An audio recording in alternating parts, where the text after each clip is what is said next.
হারিয়ে যাওয়া সরলতা। আমি ভেবেছিলাম জীবনটা সহজ হবে, যেখানে সুখ মানে কেবল নিজের মতো থাকা, যেখানে মান অভিমান কিংবা প্রতিযোগিতা থাকবে না। চেয়েছিলাম শান্ত নিরিবিলি এক পরিসর, যেখানে মানুষ হবে মানুষ, আর আমি কেবল মানুষ হয়েই বাঁচব। কিন্তু জীবন তো আর আমাদের ইচ্ছার কাছে বাধা পড়ে না। সময় আস্তে আস্তে শিখিয়েছে সরলতা কখনো কখনো হয়ে ওঠে শাস্তি।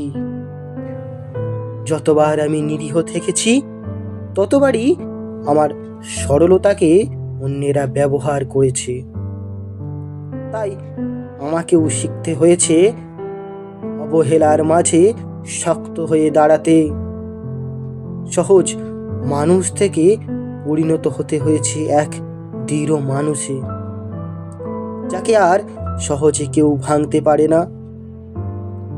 তবু মনে হয় এই লড়াইয়ের ভিড়ে আমি হয়তো হারিয়ে ফেলেছি আমার সেই সহজ মানুষটা, যে মানুষটা কেবল শান্তি খোঁজে, যার হাসি ছিল নির্দোষ। আজও বেঁচে আছি, কিন্তু আগের মতো নিজের ভেতরে আমি নেই।